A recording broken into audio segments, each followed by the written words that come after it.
Yeah, so you spent so much time and you're pretty bummed that no one's finding your website. So SEO takes a ton of time, right? It's not something you can do today and you're gonna start getting traffic tomorrow. Right. But if you have all this great content but bad SEO, no one's gonna find it.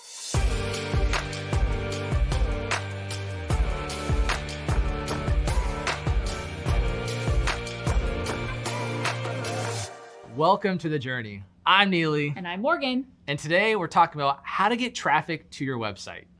All right, so I've got this website. I've made it all super pretty. It's got cool animations. How do we get traffic to it? Yeah, so you spent so much time and you're pretty bummed that no one's finding your website.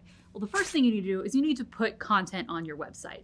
So if you don't have articles, if you don't have a reason for people to be continually coming to your website, you need to give them a reason. So start publishing content regularly. Start a blog. It's the easiest thing that you can do. You can post whatever cadence you want, whether it's once a week, twice a week, 3 times a week, 4, 5, 6 times a week. I don't know. You pick what works for you and just start putting content out there. Then people will start finding it and then subscribing and coming back and back again. All right, and as a bonus, we actually dove pretty deep into content creation and content marketing. We'll throw the link right over there.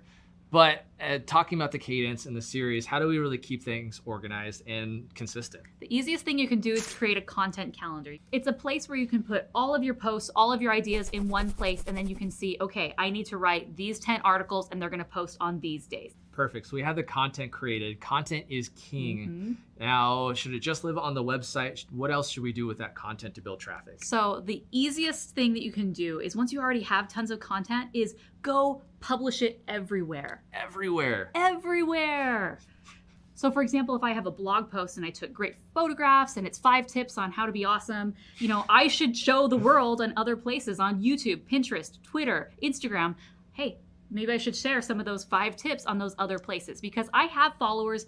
There are lots of people out there that don't just follow you on your blog. So you need to get that content out. There's people on Pinterest who don't even know you exist. So you need to make sure that you create a nice little Pinterest banner and it links back to your website because people will be searching and they'll find you and they'll become one of your new followers and readers. I like that. So that's super important. You create a banner for Pinterest and you repurpose that content for Instagram. Don't just copy pasta it everywhere, right? You have to make it for that platform. Yeah. Like Twitter, keep it super simple, super short. Include Instagram, one of the tips. Imagery is everything, especially the 5 photos, right? Make sure it's for that audience because they're there for a reason. Like if I'm on Instagram, I want to see imageries and things like that. I don't want to just see text. Yep.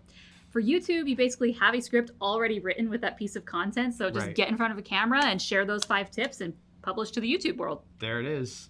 And then you put little micro content everywhere else on YouTube and then back to your website. Just repurposed. It's like a circle. Just be everywhere and share. Share it all. All right, so we're repurposing content. We're putting it on social. We're putting it on our website. We're putting it where our followers are.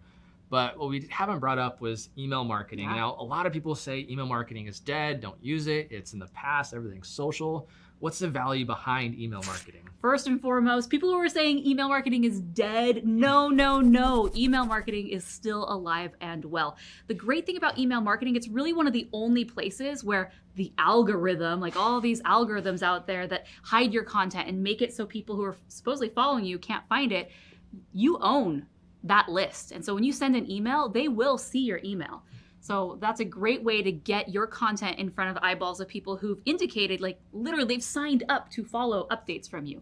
So with email marketing, there's lots of different things that you can do. You can do a newsletter. You can just, anytime a new post, it automatically sends an email to anyone. Whatever you want, just go and get in front of your audience through email. What are some of your favorite newsletters? Like go check your inbox right now and just look. Like you're following businesses and there's a reason. And what's a super great point is you don't always read those messages, but you still see that brand constantly. Right? Keeping that awareness going. When they see that email from you, sometimes they're gonna click, they're gonna go back to your website and that's gonna increase traffic to your site. And just to add on to that, we talked about it in earlier videos, not to sell, you wanna tell.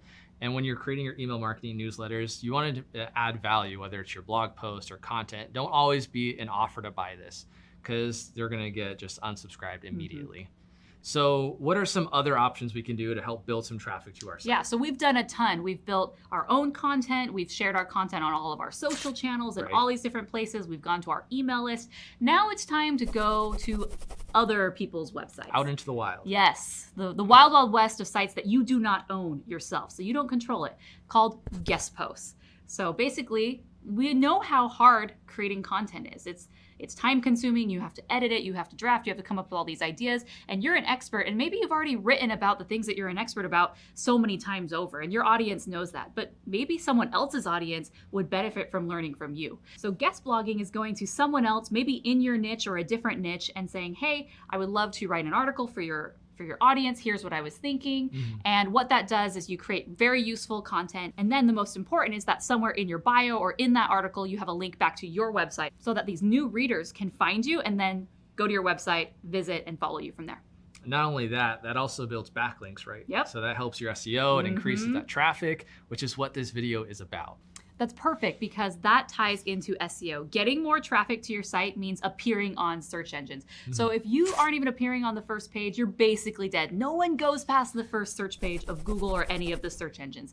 So you need to work on your SEO, which is your search engine optimization. So that way people, when they're searching for your keywords or your products or services, that you show up and they visit your site. We actually just did a video all about this. You could check it out right here. It's all the basics of SEO.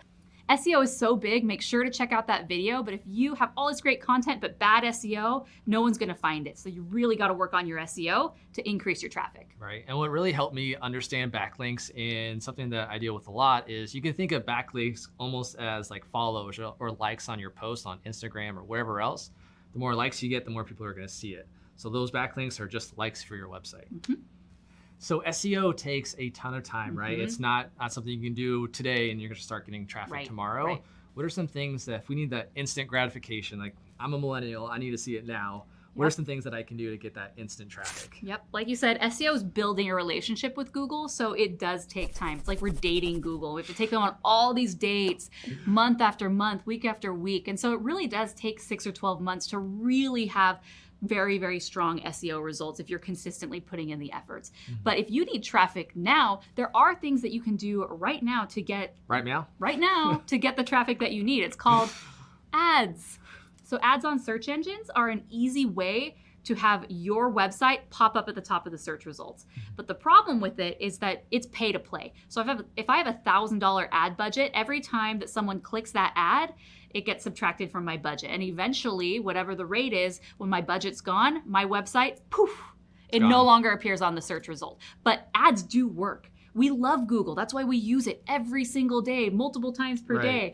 So people love Google and they do trust the ads. So if you need people to buy your product right now, you might want to look into a PPC campaign to get that traffic. Right, that pay-per-click. And Google's not the only place you can do it. I'm sure you've scrolled on Facebook or on Instagram or Twitter and you've seen the ads there too. Like, you need to be where your audience is. Like, Google's probably the most relevant because people are searching for those exact terms. So you're gonna get that instant and click. But as far as brand awareness and just random clicks to the site, those social media platforms are probably pretty good too. Speaking of social ads can be very targeted because they know everything about your demographics, what you like, what you don't like. It's a bit scary. All right, so we're doing all these things to build traffic to our website, but how do we know what's working? Analytics. So if you do not have Google Analytics installed on your website, you need to stop and go install it right now because it has so much information about who's visiting your website, when they're visiting your website, how long, what pages they're visiting, when they're leaving. It's so much information and it will help you understand which of your articles that you spent a lot of time creating are getting the most traffic, where they're coming from, what search terms people are searching to find those articles. And so you'll be able to see very quickly what are your top performers and what are your duds. And so you can stop working on the things that aren't working and building more content that people are actually searching for. So Google Analytics, you could do a whole video just on that. There's master courses just on Google Analytics. But even just having the basic installation will give you enough information so you can continue building content that your audience wants, which will bring more traffic. And then to add on that, I'd probably recommend setting up Google Webmaster Tools just so you can see where your organic search traffic's coming from, because you can see search terms, how often people are viewing it, if they're clicking it, things like that kind of piggybacks on that Google Analytics. Yep. All right, guys, I hope this video was helpful for you and that you have actionable tips that you can start today to start increasing traffic to your website. I'm curious, let me know in the comments below. What is one thing you're gonna start doing? Are you gonna build content, work on an email list? Let me know. I know what I'm doing, creating video content. Nice. Awesome. So make sure you like and subscribe and ring the bell if you want to see when our next videos are coming so you get it first. This has been The Journey, signing off.